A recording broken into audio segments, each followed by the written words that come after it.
തിരുവനന്തപുരം ആക്കുളത്ത് നിയന്ത്രണം വിട്ട tipper lorry കാറിന് മുകളിലേക്ക് മറിഞ്ഞു. കാറിലുണ്ടായിരുന്ന 3 പേർ അത്ഭുതകരമായി രക്ഷപ്പെട്ടു. വിവരങ്ങളുമായി തിരുവനന്തപുരത്ത് നിന്ന് ആർ ശ്രീജിത്ത് ചേരുന്നു. ശ്രീജിത്ത്, എന്തൊക്കെയാണ് ഈ വാർത്തയുടെ വിശദാംശങ്ങൾ? ദിലീപ്, ഉച്ചയ്ക്ക് 2:15 സംഭവം. ആക്കുളത്ത് നിന്ന് കുളത്തൂർ ഭാഗത്തേക്ക് എംസാൻഡും കയറ്റി പോകുന്ന ടിപ്പർ ലോറിയുടെ ടയർ പൊട്ടിയാണ് ഇത് വലതുവശത്തേക്ക് മറിയുമ്പോൾ തൊട്ടടുത്ത് തന്നെ ഒരു ഓൾട്ടോ കാർ ഉണ്ടായിരുന്നു. കാറിൻ്റെ ബോണറ്റ് ഭാഗത്തേക്കാണ് ഈ ലോറി വന്ന് നിന്നതും അതിന് മുകളിലേക്ക് മണൽ വലിയ തോതിൽ വീഴുകയും ചെയ്തത്. കാറിൻ്റെ മുൻഭാഗം പൂർണ്ണമായും തകർന്നെങ്കിലും കാറിലുണ്ടായിരുന്ന 3 പേരും അത്ഭുതകരമായി രക്ഷപ്പെട്ടു. ശ്രീകാര്യം സ്വദേശി ഡോക്ടർ മിലിന്ദും അദ്ദേഹത്തിൻ്റെ സഹോദരങ്ങളുമായിരുന്നു ഈ കാറിലുണ്ടായിരുന്നത്.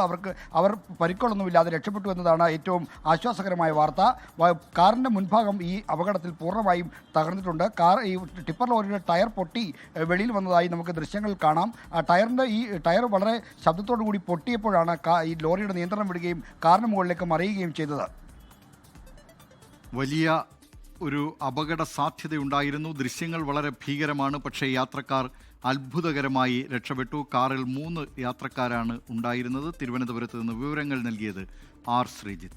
ലോകത്തെവിടെയായാലും ഏത് സമയത്തും 24 വാർത്തകളും ഓഗ്മെന്റഡ് റിയാലിറ്റി പാക്കേജുകളും എക്സ്പ്ലെയിനറുകളും വിശദമായി കാണാൻ ഞങ്ങളുടെ യൂട്യൂബ് ചാനൽ നിങ്ങൾക്ക് സബ്സ്ക്രൈബ് ചെയ്യാം.